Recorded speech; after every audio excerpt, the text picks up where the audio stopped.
नमस्कार दोस्तों, योग आयुर्वेद में आपका पुनः स्वागत करते हैं। आज हम बात करेंगे बिस्तुंदक आदिवटी की या बिस्तुंदक आदिवटी। इसका प्रयोग कौन सी बीमारी में किया जाता है, कितनी मात्रा में किया जाता है, कितने समय के लिए किया जाता है और किन लोगों को इसका प्रयोग नहीं करना चाहिए।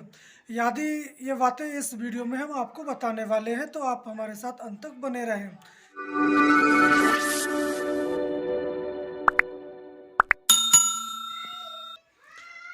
तो दोस्तों, ये बिस्तुंदक वटी पतंजलि या दिव्य फार्मेसी की है।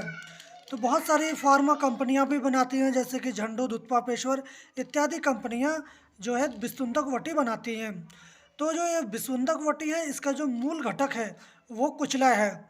तो कुचला को विष के नाम से भी जानते हैं, इसलिए इसका नाम बिस्तुंदक वटी रखा गया है। इसमें सुपारी, काली मिर्च और आपको इमली के बीज से निर्मित होती है। और अलग अलग कंपनियां अलग अलग कुछ चीज़ें डाल लेती हैं, जैसे अरंडी का तेल डाल लेती हैं कुछ कंपनियां, कुछ इंद्राणी का जड़ डालती हैं। तो इस प्रकार इसका निर्माण करती हैं, मगर इसका जो मुख्य घटक है वो कुचला है। तो कुचला एक विष होता है और काफ़ी गर्म, उष्ण और तीक्ष्ण औषधि मानी जाती है।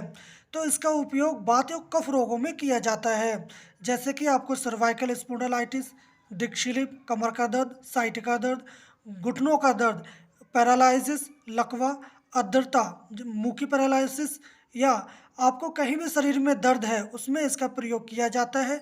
आपकी मसल्स जो है सुन्न हो जाती हैं या मसल्स में ऐंठन आ जाती है, उसमें भी इसका प्रयोग किया जाता है।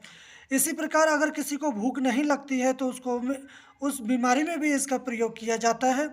अगर किसी को नामर्द या नपुंसकता की शिकायत है तो उसमें भी इसका प्रयोग किया जाता है। जितने भी कफ संबंधी या वात रोग है उसमें इसका प्रयोग किया जाता है।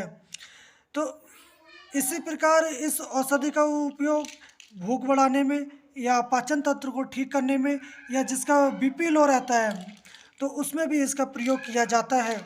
आपको सर्वाइकल स्पॉन्डिलाइटिस है, आपके हाथ पैरों में झंझनाहट आती है, खून का दौड़ान कम है, तो भी इस औषधि का आप प्रयोग कर सकते हैं। या आपको खांसी या बलगम की शिकायत है, या आपके लंग्स या चेस्ट में इन्फेक्शन है, तो भी आप इस औषधि का प्रयोग कर सकते हैं। तो इस प्रकार इसका उपयोग वात रोग या कफ रोगों में किया जाता है।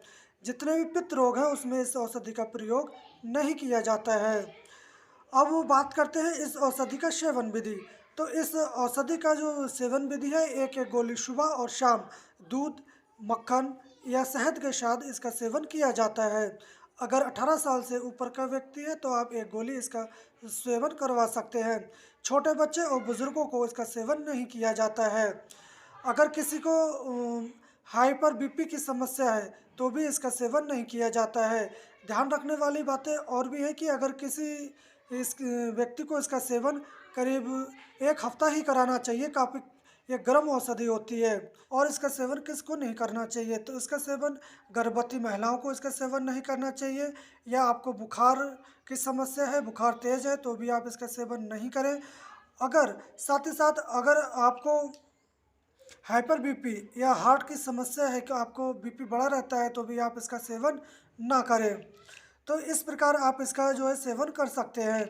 काफ़ी उग्र और तीक्ष्ण औषधि मानी जाती है।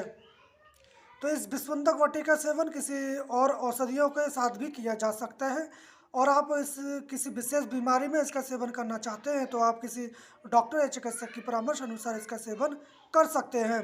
तो इस बिस्वंदक वटी की महत्वपूर्ण जानकारी हम यहीं समाप्त करते हैं। अगर आपको इसके बारे में अधिक जानकारी चाहिए तो आप हमें कमेंट बॉक्स में जाके पूछ सकते हैं, और अपने यार दोस्तों को इस वीडियो को आप शेयर कर सकते हैं ताकि वो इस बिस्वंदक वटी को समझे और इसके जो फ़ायदे हैं या इसके नुकसान बचाव है उसके बारे में जान सकें।